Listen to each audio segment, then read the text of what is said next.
Hey everyone, I'm Rico from Hit Point Press. I'm the owner, and I'm excited to be here today because I'm going to be talking with the people who help make all the music for Hit Point Press products.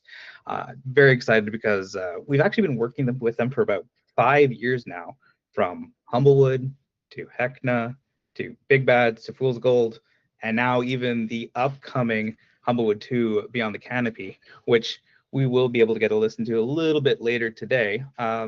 So I want to quickly introduce, we've got Robbie, Tommy, and Jason, a couple of the members from Command Creative Studio, and they are an audio powerhouse. They're also behind the development of a lot of great soundtracks for video games like Yara's Rising, Advance Wars, and some shows like OKKO and Cool Cats. So I'm going to let them quickly introduce themselves, starting with Robbie. Oh, hello, everybody. My name is RobbieAltschuler, the owner of Command Creative Studios. And yeah, I'm excited to be a part of this chat interview live thing. I don't do a lot of these, so if I'm a little nervous, it's because, that's probably why. It's okay. We're always nervous here. Yeah. Yeah. Perfect. So, Robbie, can you tell me a bit about your background or how you got into music? Oh, man. My background, let's see. So my dad had a recording studio when I was a kid. I've been around music my entire life. Played in multiple bands, everything from like punk music to metal, some small cover stuff, rattle pop. And then recorded a lot of local bands, kind of just been in the music world. Got introduced to having opportunities to do stuff in the video game world, help out with some composing in there, live tracking, voiceover stuff, and then slowly kind of transitioned into cartoons. And then that transitioned into tabletop stuff. And so now I just kind of circle in that world and just kind of help either put teams together to work on projects, as far as like if it's music composition or sound design, or just kind of project managing the whole thing. But that's pretty much what I do. It's kind of my background. Been doing it for 20 years. So it's a long time. Yeah. Awesome. Thanks, Robbie. I'll jump over to Jason. What's up? This is my first time doing one of these two, so I'll try to not ramble on too much. I'm Jason Zaffrey. I'm a composer. I've been writing music professionally for almost 22 years now. And writing music, I started first writing music about almost 30 years ago. So I've been around music a lot of my life. My dad played in a lot of bluegrass bands. Well, not a lot, but just he introduced me to the world of bluegrass like when I was a young kid. And then I started taking piano lessons around age 7, learned violin at age 9. And that learning violins introduced me to the world of like symphonic music. So that definitely opened a lot of avenues for me with that. And then grew up in the 90s, so I was surrounded by a lot of just rock music, hip hop. So I just soaked that all in. And then when I was about 23, I started writing professionally for like advertisements, and did that for about I guess 14 years. Wow. And then, yeah. Any jingles or things we would know?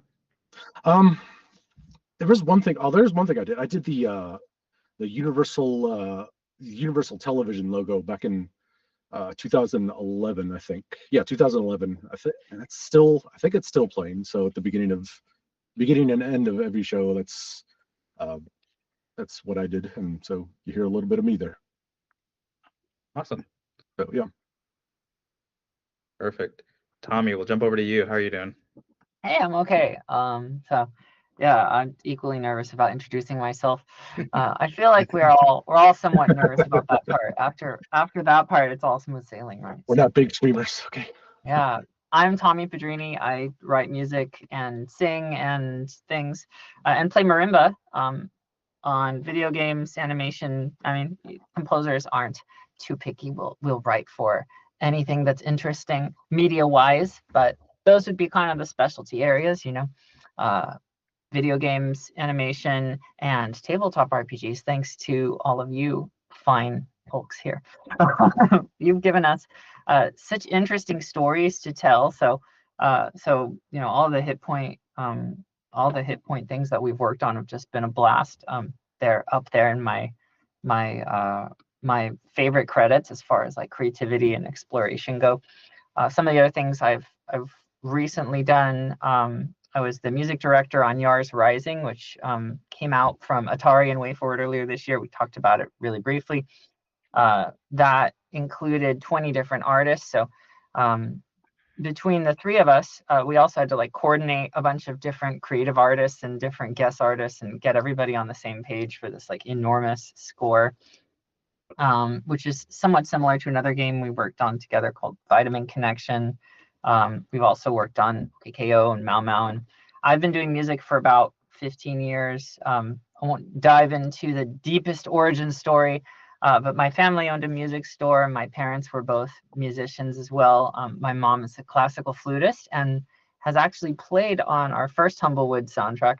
And my dad was a bassist who played like both jazz and classical. So I had like two kind of opposing forces in my upbringing. Had a jazz playing string player and a classical woodwind player, and so of course I chose video game music and percussion and vocals, the things that they were not doing at all. I had to rebel against my parents. So yeah, that's kind of my not very brief intro, but nice to meet you all. Glad to be here. Likewise. Hey, then Tommy, really quick, didn't your parents play on Heckna also? Yes, they did. That's right. Yeah. My mom and my stepdad played on Heckna too. That's right. That's amazing. That's really fun to hear. Perfect. Okay, so I'm going to get into some of the questions here, and you kind of started answering that one question I was going to ask, was like, what got your team into making TTRPG music? And aside from Hit Point Press, have you made any other music for TTRPGs? Kind of. I mean, we're doing a lot of stuff for Alchemy, which I guess could kind of be considered in that world. So you guys are doing the enhanced music stuff, right? Yeah, the enhanced music, which was, I think we done over 50, maybe 20 different IPs for them right now. And I'm pretty sure they've all released. I'm not 100% sure. I did check in with Chris to see if they did. He answered me, and I forgot the answer. So I can't remember which ones we're not allowed to talk about. So I know I've seen stuff like gradually rolling up, but I also don't know which ones are still percolating. But right. Pretty sure they all have released. So yeah, but other than that, yeah. So mostly, your stuff and then Alchemy. Okay. Which is a decent amount, I would say. Yeah, and well, I was gonna say, like, knowing the Alchemy stuff, you've probably worked on a lot of different IPs, because they have so many different companies they're working with, from Free League to Paizo to, like, they have all the big players on there. So you probably worked on some big things that we obviously you can't talk about just yet, but I'd love to hear those someday. Well, while we're talking about some stuff, let me look at the list of what I can talk about. I'm just like scouring their website for stuff that's out right now that I know I worked on. There's the Fallout one. The Fallout one's out. out. The Fallout one's out. Okay. Yeah.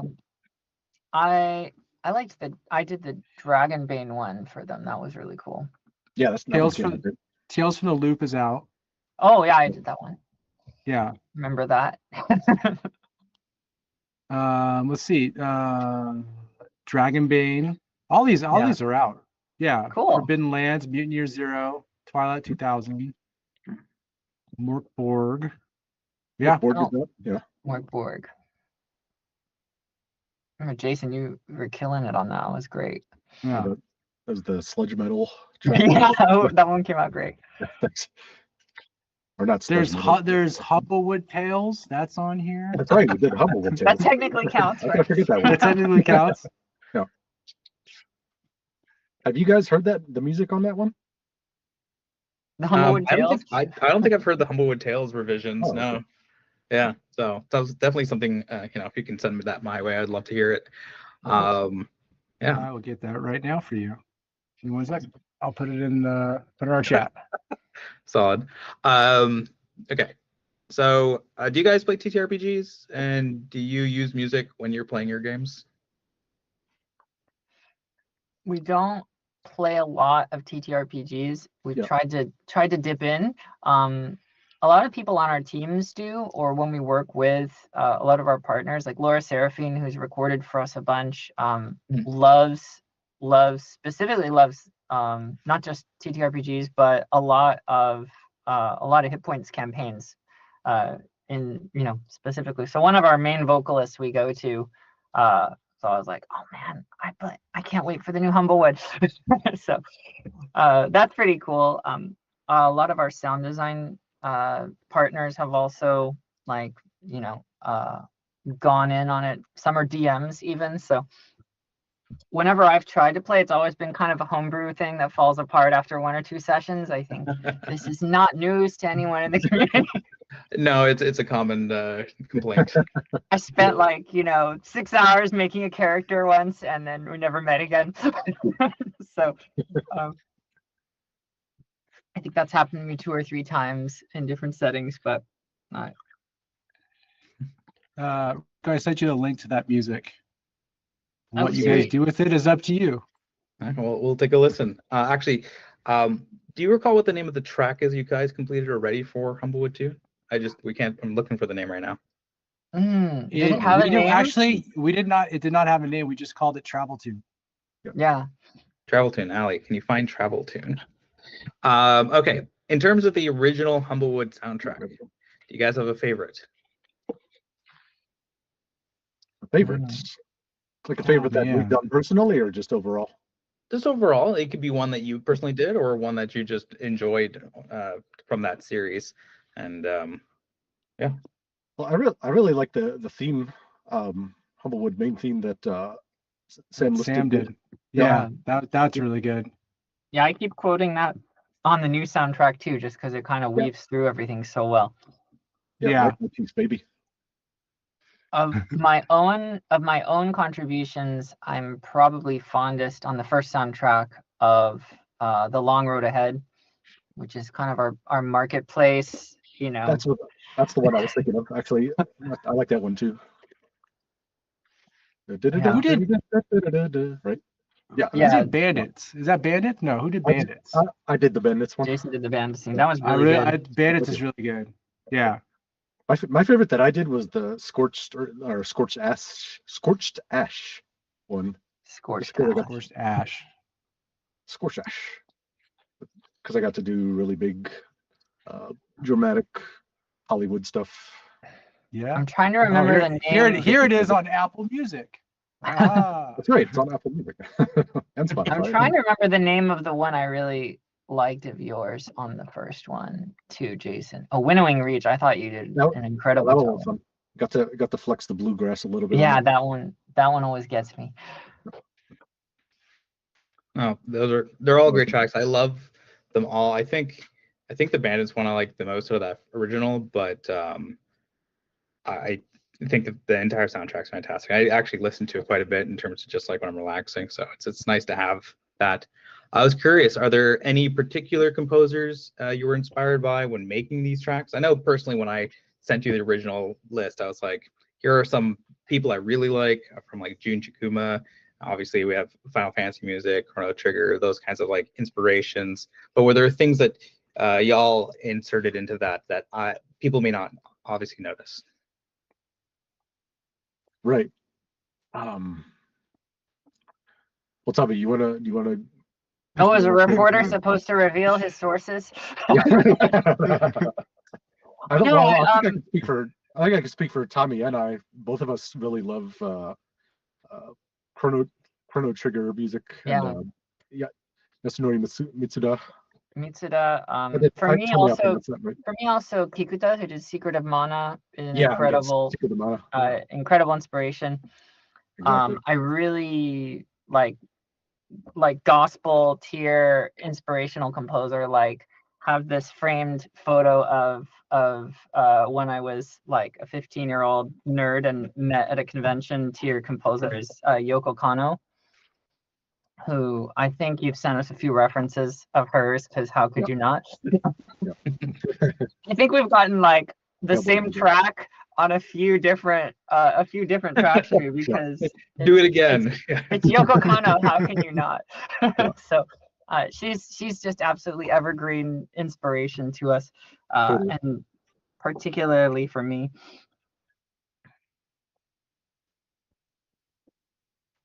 But yeah, there's like maybe too many hundreds of others to just get fired up from on a given day. I would say also the friends that we congregate with and talk to and listen to the music of back and forth.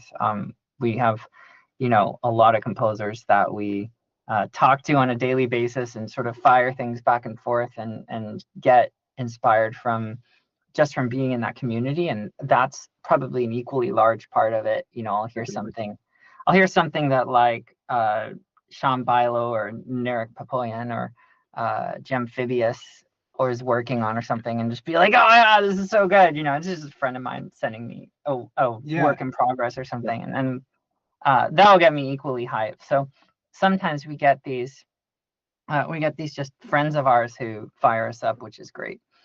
Absolutely. Speaking of Jemphibious, though, because I see he's in the chat right now. Jemphibious, he also did some stuff on Alchemy as well. Okay, he's worked with us on some of the Alchemy stuff too. Yeah, very, very, very good composer. Really good stuff. Very talented dude. Yeah. All right. So. Perfect. Okay. So I think, if anything, why don't we listen to some of the tracks that you guys have been tinkering with? Is there a particular track you guys would like to highlight that you're working on at this time? Let's see. Ooh, I have an answer to that one. Let me make sure make sure I pick the right one though. Still making sure I'm familiar with the names. Give me 1 second. Yep. It's Jason. It's the first one I think you turned in. Oh, because no. Was it Fernville? No. Oh no, but we got to listen to the travel tune first, or? I think there might be some confusion with that versus Flit's theme. So why don't we just play some of the other stuff, and we'll figure out what that other track is. Oh, gotcha. Oh, that might have been a little earlier. We can listen to a few, right? Yep. Dope. Yay. Which one's your guys' favorite? Well, why don't we start with Warren's song? I like that one. Allie, do you have that one? Oh, nice. That's the one we just sent actually. We just sent this. Okay. Now keep in mind these are works in progress. So Yeah. Yep. Yes. This But is you- fresh but off of you the haven't- new Hurdy Gurdy mix too. Yeah, but you haven't heard the latest revision yet, though, have you? Or we could just try to download that quickly. Here, Let's do it.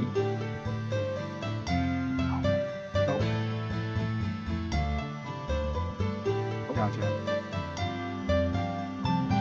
Listen in on the screen.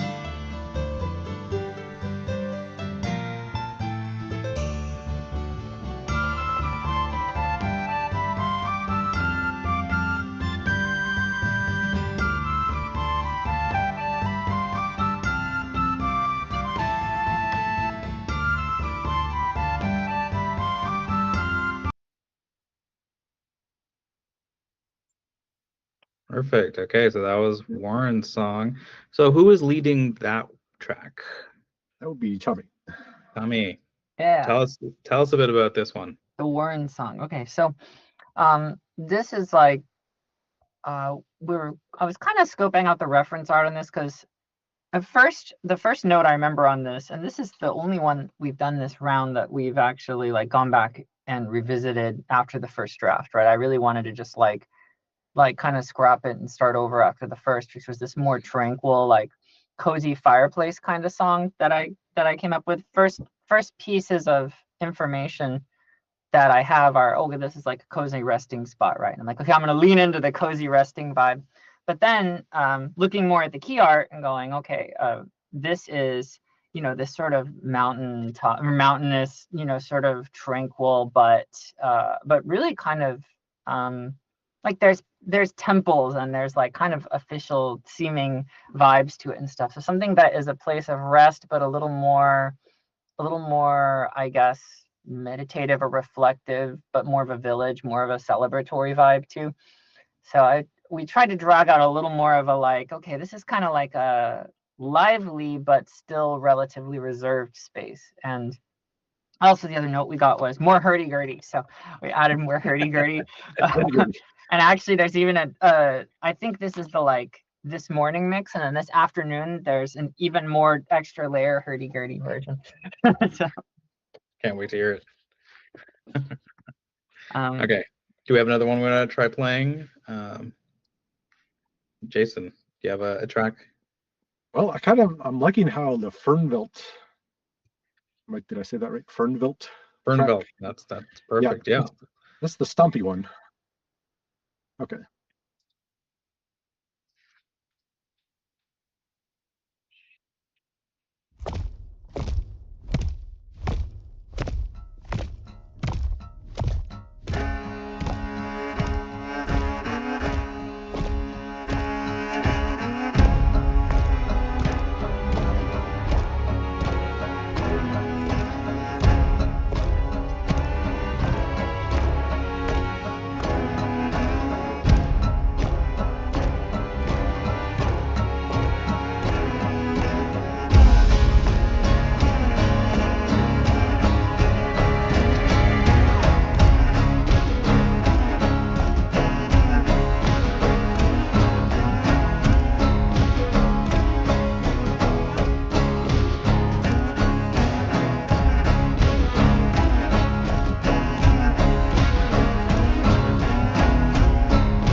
Welcome back. Okay, Jason, can you tell a little bit about what you were building here?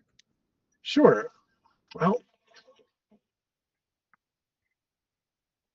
oh, sorry, I got a little echo there. Okay, anyway. So yeah, going by the inception was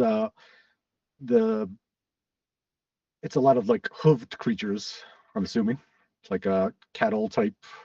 So I had the beat going to the like hooves stomping on the ground.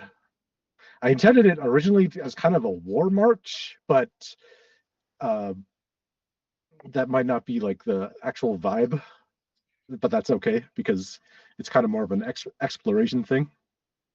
And one of the suggestions was a little Mongolian instruments, so I kind of explored that a little bit without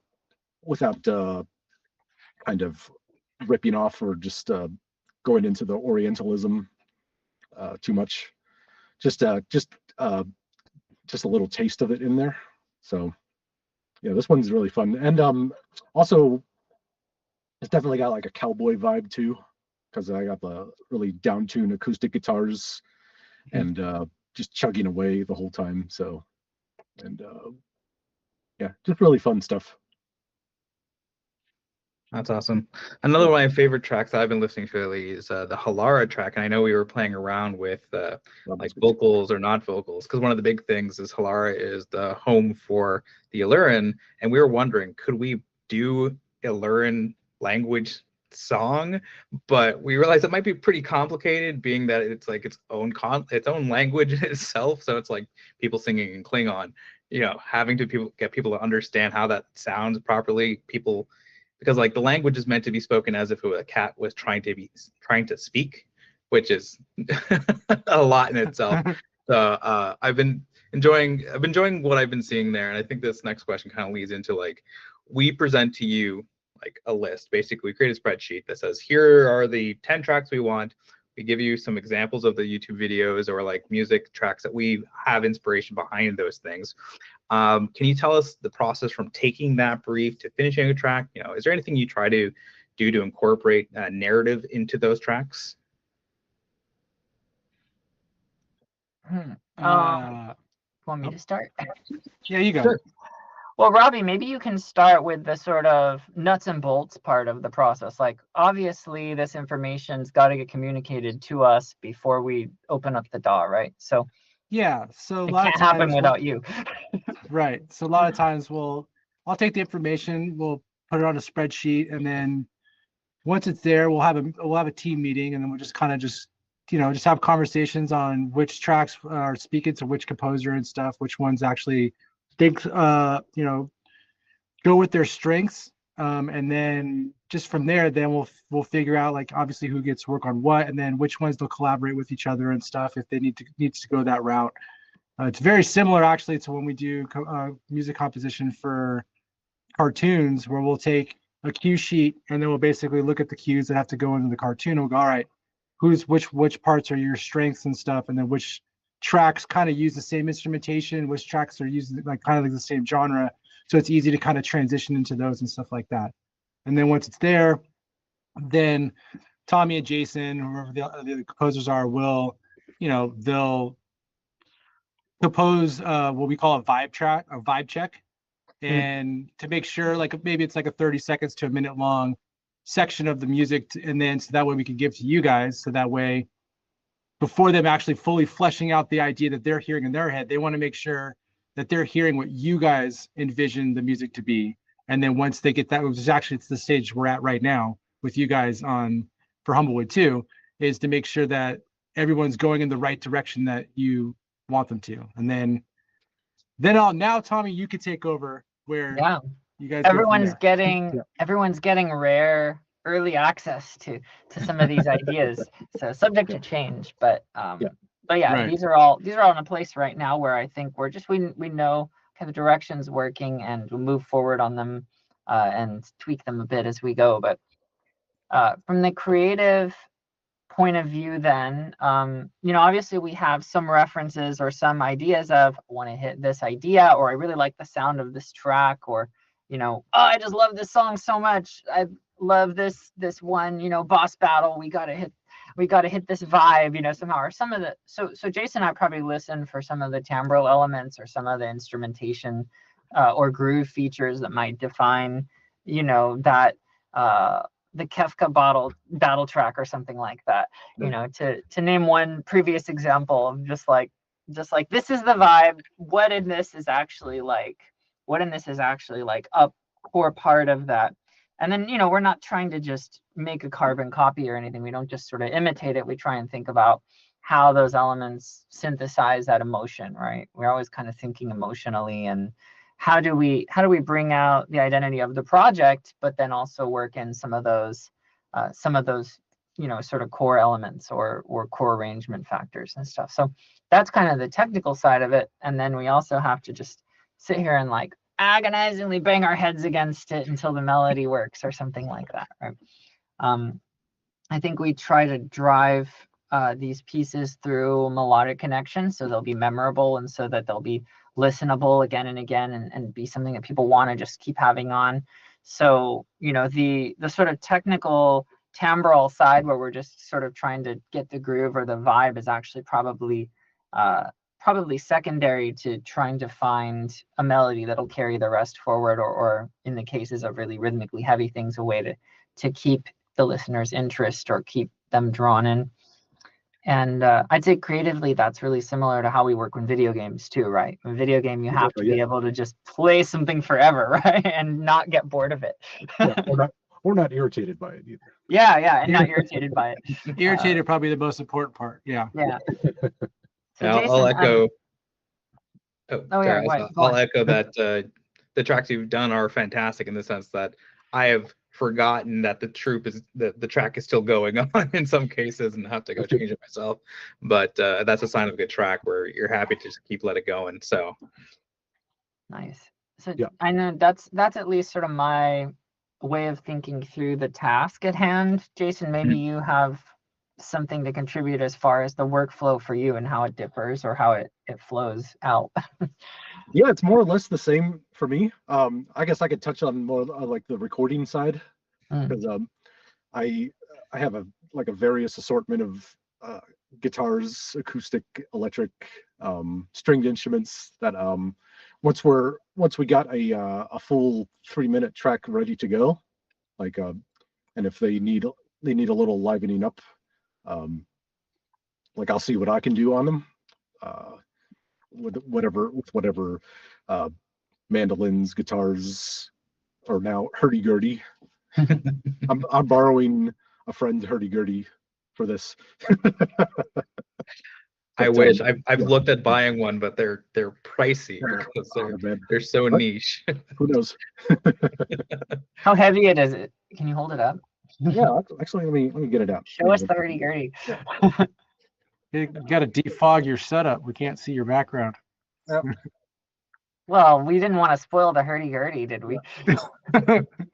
Surprise! Here's the hurdy-gurdy. Oh, that thing is big- beautiful. It's a Yeah. big looking thing. Yeah. That is big. Yeah. I'm not gonna play it on stream because it'll sound like horrible. It'll sound like I a think- hurdy-gurdy. I think it's safe to say that's like one instrument I don't think I've ever seen live. Like I've never Yeah. seen one in the wild. You know, like It's got so many little things. Like this is just. I take the thing off. Oh, a little blurry. Yeah, that's the actual bridge and the wheel. And Yeah. there's the crank oh there. my god. That's You just- fantastic. Yeah, Oh yeah, just crank something. it the whole time, and yeah. Hopefully, it doesn't sound terrible. But yeah. Like a rocket. On that note of musical instruments, like aside from Hit Point Press saying add hurdy-gurdy, what kind of instruments? How do you decide what instruments to use, and what is your favorite instrument to like use in tracks? Well, I guess for me, it all depends on the palette of the music and like what kind of emotions I want to communicate, what kind of feel I want. Sometimes big symphonic is appropriate. Sometimes no symphonic is more appropriate, and it all depends on how we want to convey how we feel the track should sound, I guess. Yeah, and I think something that's common in our production style and in video games in general is sort of maximizing the budgets that video games tend to have, which is on the lower side, right? And finding the opportunities for like one instrument can layer in with a sample in a way that's going to bring the whole feel to life. So having Jason do like top line strings on something that's very string driven, right? One or two overdubs of Jason playing realistic, because it's real, string part into a pretty good sounding library. Well, even if it's mixed pretty low, you hear the life of the strings. And what is an orchestra? And I do the same thing with vocals on choirs, because what is a choir if not, slightly imperfect collection of people, right? So yeah, a lot of these things sound too good or too sterile when they're designed to be perfect synthesis emulations, even though they're not perfect. And we can rant about that in another 3-hour live stream probably. But just having that human element of like, yeah, every choir has the like, well, Agnes has been in the choir for 30 years and she's not very good, but she always brings cookies to the holiday concert. And we wouldn't kick her out of the choir. You can't do that to Agnes. So, you need that, you need that variability in the human experience if you're trying to create the sound of something that is supposed to be a lot of people coming together, right? So, for sure. So what you're telling me, God of War is just a person in a closet playing all their musical instruments to themselves? I think they had a budget to get a real choir. Yeah. But when you No, but hear singing on any of the Hit Point projects, that's usually like me and occasionally my partner who sings the soprano parts, and I'll just have us in here right behind this webcam. I have a little mic set up, or we'll go into the studio and record with Robbie in the ISO booth and just lay down some vocals into another part, or do like a soloist thing like we did on two of the boss battle tracks. What were the two? Jason played violin on two, Trickster's Waltz and then Angelic Ascension from that. I think Those Trickster's are like, Waltz was mine. The big beds. Yeah. that's like live singing. We didn't use a synth for those. We just like, let's stand like 5 feet away from the mic and just bust out the opera voice, oh, Exactly. really go for it. So No, Trickster's Waltz is one of my favorites from the Big Bads. It's thank on my list of like, this is good. I will reference it to Command Creative in the future for another game. Send it back. Just do this again. Do this again, but different. We had so much fun with Trickster's Waltz too, because that actually incorporated a lot of Jason also. Like we had you doing violin and the guitars, and guitars are one of those things I think often you get a lot from layering in a live guitar too. Wasn't that one of the collaborations tracks? Didn't you guys split that one? I don't know if we split that completely, because it was Tommy's composition. But I think we just traded, because I did marimba on another one for Jason too. Yep. So I have a live marimba and I'll play it in sometimes. Yeah. So how about you, Robbie? Favorite instrument or anything to add to that? For me personally, my favorite instrument in general, I mean, I play drums and guitar, so probably be any one of those. But mostly, if we're talking about like the style of music, it's very difficult to say, because depending on what the genre is and stuff like that, there's certain instruments that they're just appeal to that genre. I don't know, it's kind of hard to word it. I just find that like Tommy stole a lot of the things I was gonna say by just so I'm trying to like figure out a different way to reword some certain things. All I can say is just adding the live instrumentation stuff over the samples just adds so much character that you don't even realize that it needs it until you put it on there and you're like, oh my God, this has now come to life. Like it just adds so much more realism to all the stuff. And when both of them add their live instrumentation stuff to it, or if we're outsourcing stuff for like the brass or anything else, it just once you get it back and you mix it in, and you're just like, oh my God, this sounds so full. It sounds so rich. They do such a great job doing it. I just want to just throw that out there, even though Tommy stole half the stuff I was going to say. That's fine. Whatever. Well, I could give you more to talk about. No, it's okay. I will say, like, whenever you've recorded the live drums for something and we get like, oh, there's 12 drum stems in here, just when you record a drum kit, you have to use like, Robbie could probably tell you how many mics, but it's double digits sometimes in terms of how many microphones you need. And like, you're the master at recording drums for sure. And like, just, you have to capture space and physicality, right? So, yeah. But then also, because when you're doing the live drums, and this is what I tell anybody that I ever record, like when the beat is the foundation of every single thing that you're building on top of. So if your drums don't sound good, or they're like not in time, or there's something that's gonna like faulty with it a little bit, every single thing you stack on top of it is just gonna lean in one direction that's probably not what you're gonna like. So you're always constantly trying to fix things as you're building this pyramid on top of it. So it's always, I spend so much time when I'm doing any of the beats or drums or anything, basically that I do, or if I have to do drums for them or anything else, to make sure that that's like perfect. Because once you add stuff on top of it, like you can, if you ever go see a live band, which I can't remember the last time I saw a live band. No, I do. But anyways, like you can see a live band if there's a really good drummer, but it's a mediocre guitar player and it's an okay singer, it's still a good band. But if you go see a band that has like an amazing guitar player, an amazing singer, but the drummer's god awful, like it's a terrible experience. It's really bad. So I just treat it the same way as in the music and stuff. So yeah, I don't even know if I just went off on my own little conversation. It's fine. No, that was super. Yeah. I mean, drummers make great engineers because you have to be mindful of like a 3D space and every other element around you and every other person in the band. Like you have to like physically engage and draw in other people instantly. So it translates perfectly to that sense of space and placement when it comes to engineering and production. So I will say that Mark Albrecht also said Robbie is an awesome engineer. He's right. Thanks, Mark. So I think now is a good time. We actually found the track we wanted to play earlier, the travel theme for Humblewood 2. Yeah. Allie will get that going in a second for us. Nice.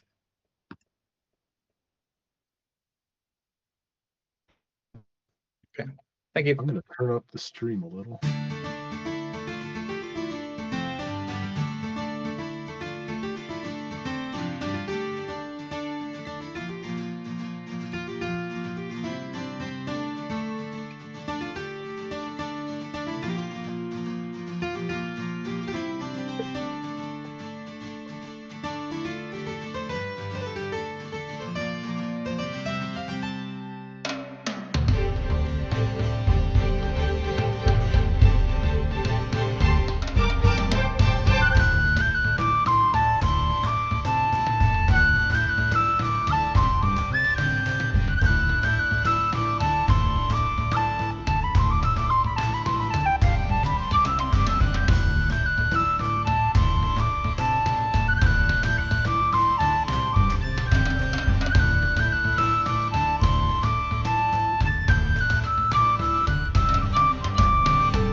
That's a fun track.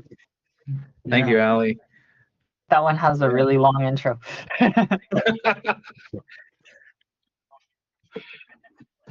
So there was a lot of I remember there was a lot of back and forth on the intro to that, wasn't there? There was a bit of back and forth because we were like trying to figure out what we wanted to have that like the track really start off with, and I forget what it was, but I really wanted to have like a nice little guitar intro. I forget what the reference I gave you was. I'm trying to look it up. Yeah, it was a great reference too. On you. Oh yes. Crazy on you. Yep. Yeah, just this idea of I think it's a really cool concept in that you're thinking, well, this is like really kicking off the idea of the second project, and we want to reference the first theme, the theme from the first Humblewood game that Sam Lustig wrote. I want to reference that, bring it in, and sort of introduce, the world again, and just kind of like let a guitar shred on it for a while before we hop into the like, here's the actual like you're moving along this road kind of vibe. No, for sure. I remember when I first listened to it, I was like, oh, they've really been lacing in like some really if you played the first one, you have the memories of that, and I think it really adds to it. And so I'm excited to hear those tracks and like those like kind of the love letter back to the first one, but like kind of elevating and saying we're going new places. Okay, in terms of making music for TTRPGs, is it much different than making games or music tracks for video games or for even shows, or do you feel like it's like the same level? We were talking about that earlier. I'll go first.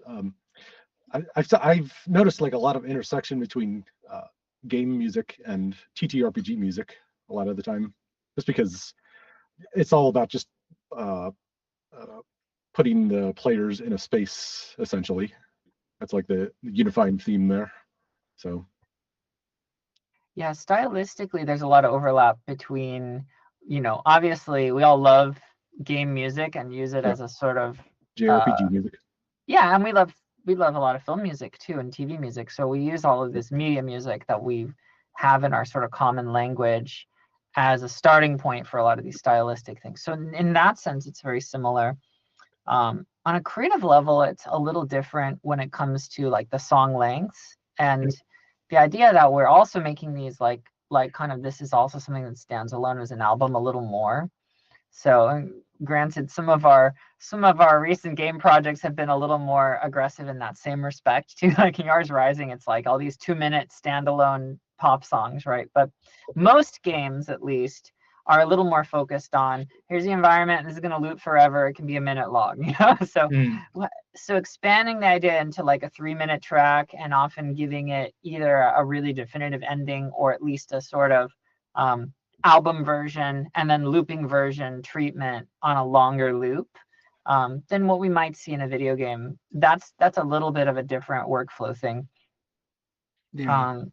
So it's kind of interesting because it lets us expand the ideas or develop the ideas a little longer or a little more than we would otherwise, right? Yeah, definitely.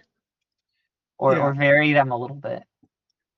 Yeah, or just give them a traditional, I guess, structure of like a verse, chorus, bridge, and actually give it an ending, so you can have a beginning and an end, as opposed to here's a beginning that never ends, you know, kind of deal thing. Which in some sometimes in cartoons we'll get a chance to do that one song, but it doesn't happen a lot. Same time, even in video games and stuff, where maybe one of the games we're working on, it might need like a title song or maybe something in the credits or something like that, but that's about it. But with this, we're actually developing an album as well as the loop, which is, I think, is exciting and fun.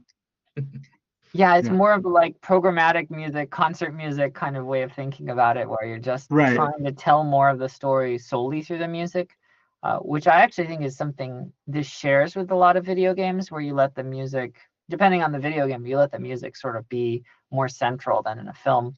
Whereas we like writing for cartoons and for film, but whenever you do, you have to subjugate the music to the dialogue, to the sound effects, to the action on screen. You have to kind of be, okay, nail this vibe, but for 15 seconds, because then the scene changes, right? So it's a little bit more like doing a jigsaw puzzle when you write to picture. So that's very different.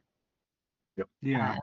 This lets us be a little more, or paint with a little more paint, let's say. No, for sure. Or on a broader canvas. When it comes to stuff like composing for Alchemy, I know they have the multiple layers and levels. Like, how is that when it comes to developing music for it? It's for me, it was pretty much the same process, only when expanding the track to its full length, I just had to keep in mind like the additional layers that'll be on top, and like how those layers will intertwine, and it's a lot more involved of a process with that. Just making sure everything works right and will sound right if two layers, if layer 1 and 3 are mixed in okay, or 2 and 3 are by themselves, or just 2 being soloed at some point. With Alchemy, they do something. It's different than, because when we would do anything like that's like the dynamic music, we would always have like a dynamic threshold where you basically turning layers up and down. But with Alchemy's, they've got this triangle thing going on where you could have like, say, like an ambient track, which is track 1, playing with track 3 and bypassing track 2. You know what I mean? Yeah. Right. And so but with the other stuff that we would do, we would be like, okay, here's your ambient, here's a little bit of like instrumentation, then your percussion would follow at the end to make it intense. So you'd have your intensity where you'd be brought threshold down, where Alchemy's, it was kind of like we can go anywhere we want. So I think that might have played a little bit differently, but still the same idea. But you said, I think we had to be a little bit more self-conscious about where things would go or what could happen. I'd say at least I know I had to do that when I was mixing it. Probably the core challenge. Probably the core challenge with that is that there's also the default, like the dot's right in the center of this triangle, right? So there has to be one gameplay condition or one musical condition in which like 3 layers are playing on top of each other and they have to not collide, right? So if you do 1 and 2, A and B, B and C, and then A and C, and then also A, B, and C, you have to like plan for every possible group to be blended together, sort of dynamically, like sliding it around. So that's pretty Vitamin similar connection. to what we have to do on some games sometime. Sorry, Robbie. No, I was thinking Vitamin Connection. Yeah, that was a similar project where it was just Yeah. like 3 layers and they might all be playing at the same time and you have to anticipate that. So The Vitamin Connection was, if you've ever played Vitamin Connection, if I even remember how the mechanic goes, if you're moving, the music just kind of stayed, like there would be just an ambient music that'd be playing. But once you started moving, the percussion would play along with the music. But then when you were firing, then you would have the lead play on top of it. But yeah, then it all like an had to be mixed. arpeggio. Yeah. But then you had to make sure that it was mixed, at least in that game, so that it wouldn't distort when everything is turned up. Like the volume kind of stayed at a steady level, but as these layers are being added, the volume still stays at one level. Mm-hmm. Yeah, and in both cases, the biggest challenge to solve is like, well, how do you keep the melody going through 3 different layers that might interact with each other or not? At least on Vitamin Connection, we always had the one, and we just knew we'd always sneak the melody into that one layer. But with Alchemy, you got to keep some trace of melody going on each node of that triangle. Like even if it's just like, oh, this little bell is doubling it, or there's some extra layer, so that it's always sort of present. That way, when it moves around, you feel the motion of the track.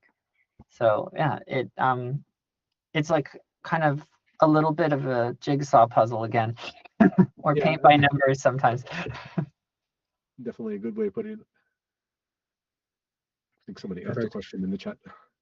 Oh, sorry, I'm not in the chat. Allie, if you want to toss that in, I'll wait for that. Programs. What programs do you guys use to build your tracks? Well, we use an assortment of. We all use something different. Yeah.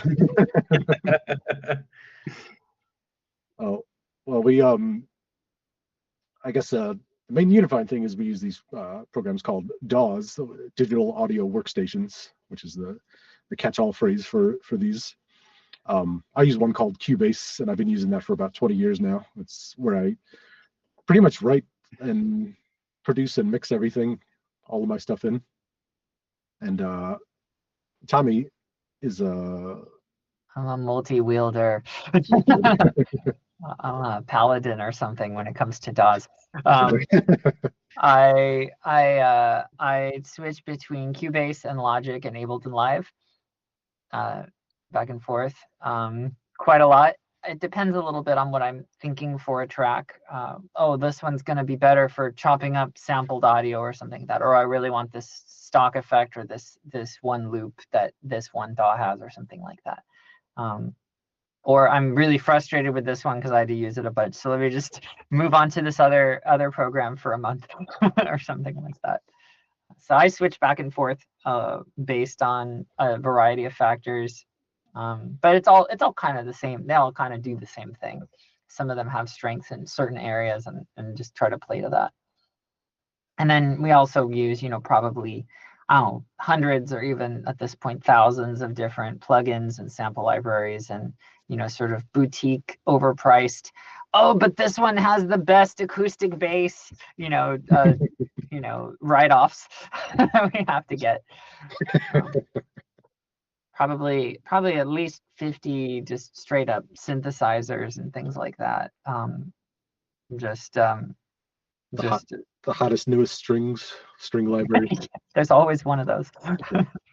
And layering them with each other too. Like we don't just go, oh, this is the one string library. You have to kind of layer 3 or 4 things to create a texture that feels like it's blending in one space. Otherwise it sounds too thin. Similar to like we're talking about Jason playing in live strings on top of the string library. And we might use 2 or 3 string libraries to create a sense of them being different from each other. So we've all got a lot of that just kicking around, and we share tips back and forth and complain about chair noise that got recorded in one library or something like that. That's awesome. Robbie, any other programs to add to that list? Yep. Oh yeah. And then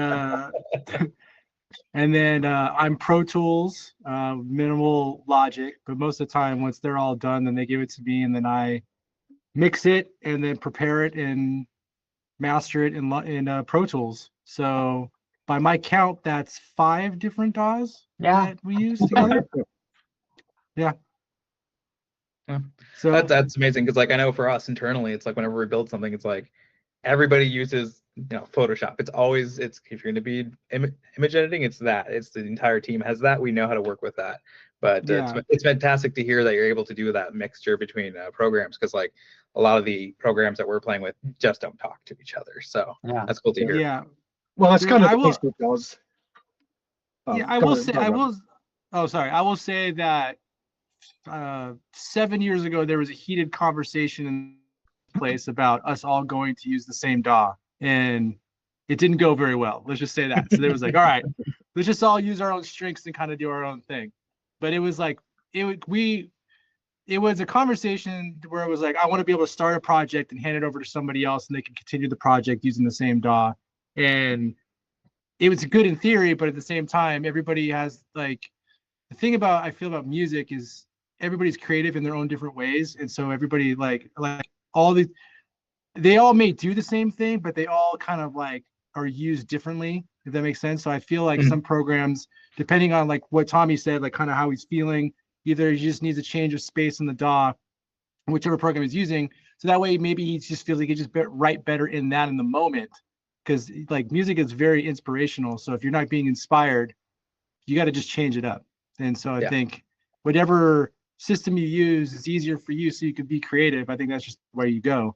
That's kind of ultimately why we ended up just going, we're not going to stay universal. We're just going to kind of go. And the one that was talked about going universal, we didn't even mention it, which is the free,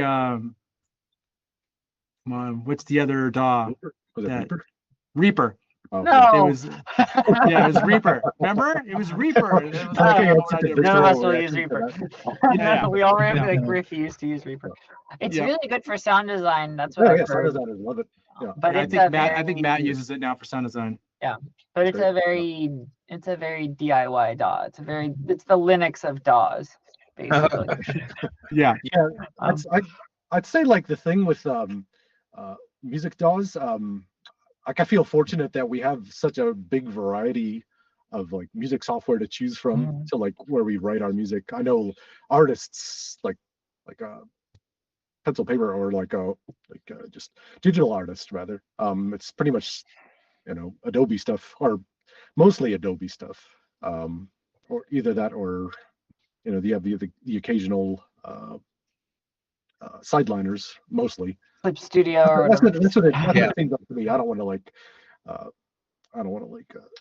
run my mouth here, but for music writing, you're right away you have like just a nice selection of environments to choose from, which is nice. So that's excellent here. Also, none of them talk to each other, so you just have to export the WAV file and just collaborate that way anyway. Yeah. So Consolidate it to 0. Yep. Okay, so we only have 2 minutes left. So I have one last question. We're gonna rapid fire this one, but I'll start with this one actually. Favorite game soundtracks? Personally, I know I reference this all the time to you guys. Fax Xanadu soundtrack, I love it. But recently, I've really been digging T. Lopez's Penny's Big Breakaway. What kind of soundtracks are you guys like listening to lately that you really like? We know the other composer on Penny's Big Breakaway. We worked with and kind of work with him a lot, Sean Bilo, and his score to Donut Dodo is still excellent. He just released Rita's Rewind, which I'm looking forward to listening to. Yeah, the Power Rangers one. Yeah. So that's like anything that he writes. He's a really, really talented new voice on the scene. So that'd be like some of my picks for the year, I'd say. All time, probably Chrono Trigger. Yeah, I think Chrono Trigger and Xenogears. Yeah. And Secret of Mana. I also love like all the older Castlevanias, the NES ones and the Super Castlevania. Oh, did we lose Robbie? We lost Robbie. That's all good. Cool. And we love you. Katamari series. Exactly. Robbie's back. And Robbie, quickly, what are you listening to? Hello? Oh, we might have lost him. I think we lost his audio. Allie, favorite track you're listening to? Oh, me. Okay. Hello. Hi. I'm the producer that you all can't see. Uh, my favorite soundtrack, game soundtrack specifically at the moment, I've been actually re-listening to the Celeste soundtrack by Lena Raine, a Arcade more Amazing. recent absolute favorite. So that is my current one. Perfect. Thank you, Nice. Allie. Great. That's a good I one. don't think we've got Robbie back, but I think we are at 8 o'clock, so we're gonna have to cut this short here. I appreciate everyone coming and checking out this stream, and we plan on releasing that travel theme for Humblewood 2 shortly, within the next week or so on YouTube. So you'll be able to see that and some cool animation of the cover. And as you probably heard, we just announced the launch page for Humblewood 2. We're planning on doing a Kickstarter in April. So we're going to be previewing a lot of tracks in the new year as we lead up to that final campaign. So we're excited to be able to share those tracks and have you guys, Command Creative, help us build another album once again. So again, thank you, Robert. Thank you, Jason, and thank Tommy for joining me here today and just chatting about music and all the fun stuff that comes to creating one of these wonderful soundtracks with you. Yeah, thank you so Yes. much for having us. It's always Yeah, a blast. thanks for having us on.